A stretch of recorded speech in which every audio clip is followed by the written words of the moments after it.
Hello, Kansas and Western fans. It's time for episode number 55 of the construction of the Kansas and Western HO scale model railroad. And if you haven't been keeping up to date, which I don't expect anybody to do, but you'll notice the striking difference that adding that 37-foot backdrop has added to just entry of the room. So that looks fantastic, at least from a distance. Anyway, we're going to get started with a normal tour, although I think from now on I'm going to speed up the tours. Given the way the poll works out, where I do the drawing at the end, and then I do a little bit of a snippet for each of the four options after the drawing, that snippet usually entails what I'm going to work on for those areas. So rather than spend more time talking about what needs to be done in the whole area, in the whole layout, we're just going to focus more on the four area options that are in the poll for the weekend. So we're just going to do these speed tours from now on for people that have never seen the layout before. And if you have, then you know how this is going to go. But anyway, we start down here with the roll gorge route.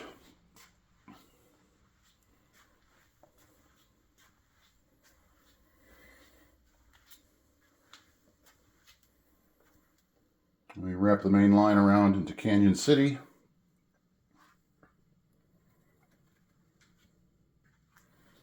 And that yields Portland cement plant. Then we go through one of our first kind of transition areas where you can't see the tracks because it passes over to the other side. And then my workbench.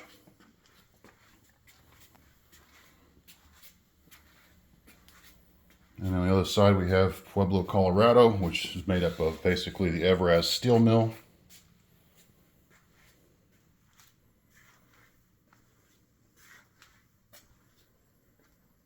And the main line curves around to La Junta Yard.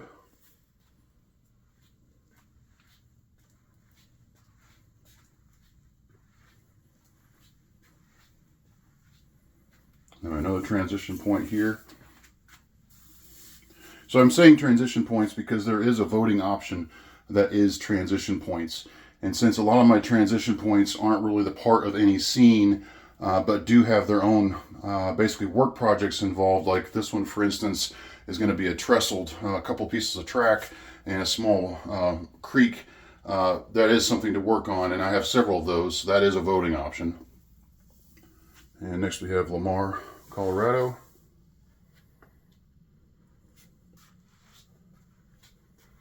And that wraps around to Holly, Colorado, which is where I did most of my work, actually all of my work. I got all the ballast done here, and we're going to zoom in a little bit to show you what I did. I did intentionally not do a great job ballasting. I did track weathering too, but you can see where there's a lot of gaps in the tracks. You can see along the rails, especially where there are gaps, or just where the ballast doesn't quite fill in very well. Most of this track and this scene is going to be well overgrown and well or poorly taken care of. And that's to match the prototype. If you've seen previous videos, you've seen where I have photos of this area. And anybody can go on Google Earth, honestly, and find Holly, Colorado, and find this particular scene. But a lot of this track is overgrown. I don't think some of these spurs are even in use anymore. So what I'm going to do, and here's a good example here where you can see where the ballast is just kind of not really even filling in at all, is I'm going to come back and fill that in with dirt. Dirt and grass and weeds. And I didn't want to fill up the ballast all the way to the tops of the ties because that wouldn't really leave me any space to add dirt without risking running into the flangeways for the cars passing over, because all this track is going to be usable on my layout, but I want it to be overgrown. So I intentionally left a lot of gaps in the ballast to add dirt. And for dirt, I've used in the past, and I think I'm going to continue using tile grout because it's very fine. There is some texture to different types of grout. There are several different colors out there available, earth tones, and so I'm going to use those for adding dirt to this layout. So I'm kind of excited to try that out. The gap here is for this concrete crossing that I'm going to be adding eventually. So that's why I didn't bother to put any ballast there yet. I might go back and add ballast because those tracks are ballasted. I just wasn't sure. I've never done a crossing before, so I wasn't sure exactly how to approach that. But that's why there's no ballast in those sections there. But got the rest of it done here for the rest of the scene. So I have another scene that's been ballasted. So kind of excited about that. Ballast adds a lot to the character of the track versus just looking like track that's glued to some kind of flat surface. So I'm very happy with how that's turned out. And I'm excited to try doing some additional weathering for sure. All right, to continue the tour, we move up to the Holcomb power plant. And I probably don't mention this often enough, especially for people that are new, but the main line here at this point enters into a helix, which you can see is hidden here. And I can go and reveal the curtain a little bit. You can see the helix there. And from there, it can either go back down to the staging level, which is hidden under here, or it can go up to this level here and comes out back here where you see all these trees trying to hide that portal back there. And that is another transition point, by the way. Still a lot of work to do there. Most of these trees are just kind of sitting in a hole, so I need to get those glued into place and do a lot more work on that portal. But anyway, moving on, you can see the main line comes around the front here. And then we transition into a couple of these businesses here in Garden City, Kansas. Then the main line wraps around to the Charleston elevator, located east of Garden City. Another transition point here. And this enters the Wichita Industrial Park.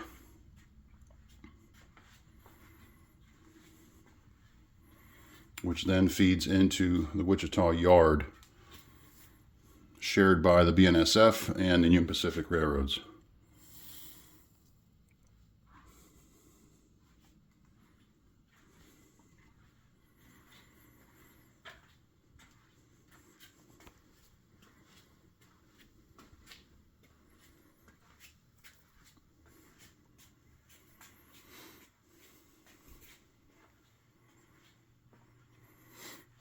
And if you didn't notice, this is a single-ended yard, a stub-end yard, and that was just the best way to accomplish my goal, which was to have a large yard in the room that was similar to the actual yard in Wichita.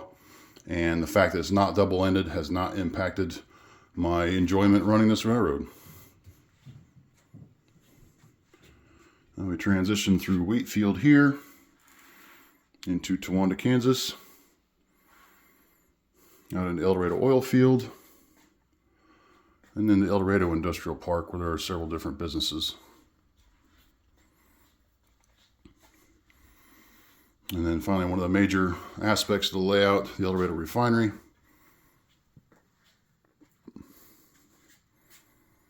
Which is going to blend really well with the backdrop. And then the main line kind of sneaks in the behind there, sneaks into the background, and then enters into the Union Tank Car Company located along this wall. Okay, so that's the tour. Let's do our drawing. Now this is a drawing, if you're new, for the which aspect of the layout that I'm going to be working on for the next 2 weeks. We're going to draw 4 options, and then I'm going to create a YouTube poll that will be linked to this layout, or to this video. Just go to my click on my logo underneath this video, and it'll go to my my homepage tab, and then you click on posts, and the poll will be there, and then you can just click on a simple vote for which aspect of the layout you'd like me to work on. So let's do our drawing. Number 1, we've got Lamar. Number 2, the transition elements I spoke of. So lots of different options there. We'll see how that turns out if it wins.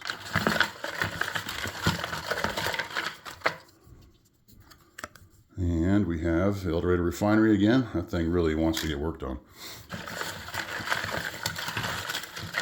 And last but not least, we have structure details and weathering, something I've also never done before. So there's your 4 options. Let's review those with some more detail about what I'll work on if they win. All right, for structure details and weathering, I'm going to focus on structures that are more or less complete. Some of these structures, like this Holcomb power plant, you can see that roof is just kind of sitting in place. And that's because a lot of these places, I want to add lights So the roofs are, for the most part, not glued down, unless I can get up to the bottom, which I think this power plant has an open foundation, so I can do that. So lighting it would be one detail. Weathering, obviously, these structures have been sitting out in the weather for years, so we're going to experiment with that. Something like this grain elevator, I still have the roof off there because I don't have the windows in yet, so that's something I can add. There's some more piping and dryers to add to this, so that's an element of details. And then like this Cargill elevator here, you can see I've been experimenting with some different concrete paints, some texture, so that would be another aspect, something else that I would work on, especially like this large grain elevator here. This is still just bare PVC pipe that's been cut to length, so all of this needs to be painted.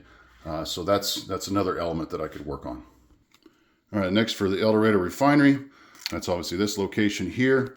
I would really probably focus all my effort in trying to finish this faller kit. It's about 2/3 to 3/4 complete. So, and I've been doing a video record of each step of building this kit. So I'd kind of like to finish that so I could publish that for you all. I'm not seeing too many people out there in the world that have built this kit. So I'm kind of excited to release that information. And then this Walters refinery is mostly done. Just have to finish adding lights to that, and that will be finished. So if Little Red Refinery wins, that's probably what I'll focus on. I mentioned transition elements already. This is the backside of that portal that comes over from the Portland cement plant. I intend to hide these portals with berms or hillside cuts so that at least at track level, you won't be able to see that transition through there. Cover those with trees.